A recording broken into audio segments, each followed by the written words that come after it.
reason I wanted to do this today is because Jim Comey was in court. And this is one of many topics I want to discuss for a little while. So he was in court, pleaded not guilty. And that's just one of those cases that stands out to me because the way it all went down, how they brought the charges, it just concerns me. I'm doing some Googling online to see what the latest reporting is and what the New York Times is reporting, what ABC News is reporting, what Al Jazeera is reporting. So let's see. Comey pleads not guilty.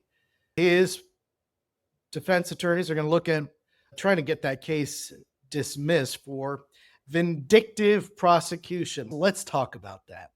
It probably sounds pretty self-explanatory, but here's where my experience covering law enforcement should help inform. So Comey was in court. He pleaded not guilty to both counts that were listed in the federal indictment.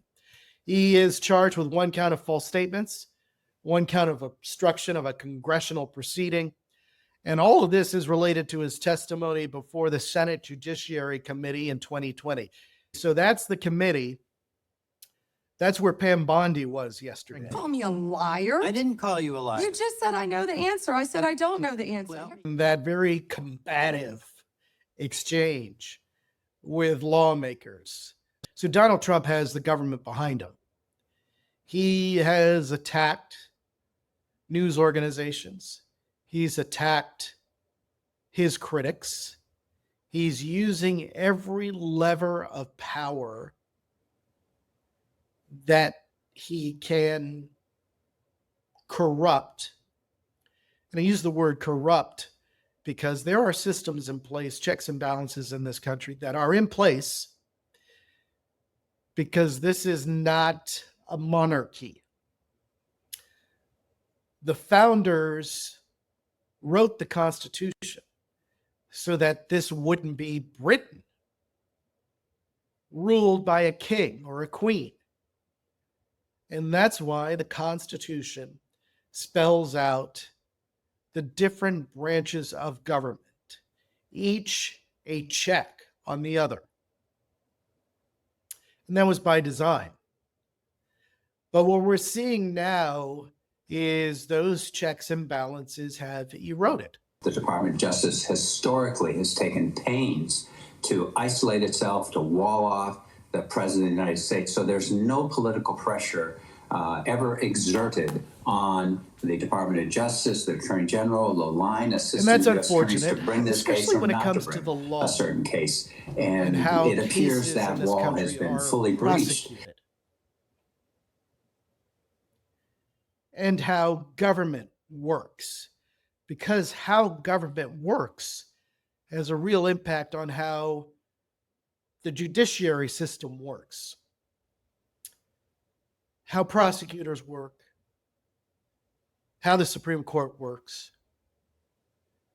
So politics can seep into everything. What's happening now is that in the past, when Reagan was president, Jimmy Carter, George H. Walker Bush, Bill Clinton, George W. Bush, Obama, there was, for the most part, a divided government. Independent thinking members of the House and the Senate. They didn't always go along with what a president said. You had a Supreme Court with a little bit more diversity on it. What I mean by diversity is diversity of thought. Perhaps those members of the Supreme Court were picked by a Republican or a Democrat, but they weren't expected to align 80% or 90% with a certain political ideology. Now, because of the big money that's in politics. The system has been warped to the point that it's all about who has the most money wins. Some people think that what is happening to Jim Comey is vindictive prosecution. If you look at the way this case unfolded, it's a valid case. What exactly did Comey do? Okay, so, it's about his congressional testimony. Did he tell the truth? All right, let's look at the facts. And I'm not going to spend all this time digging into the minutiae of the case. This is really about the big picture. So if you look at the case against Comey, it's rather thin. You don't have to be a lawyer to figure that out. And you look at the history of his time in government. He was fired by President Trump because of the Russia investigation.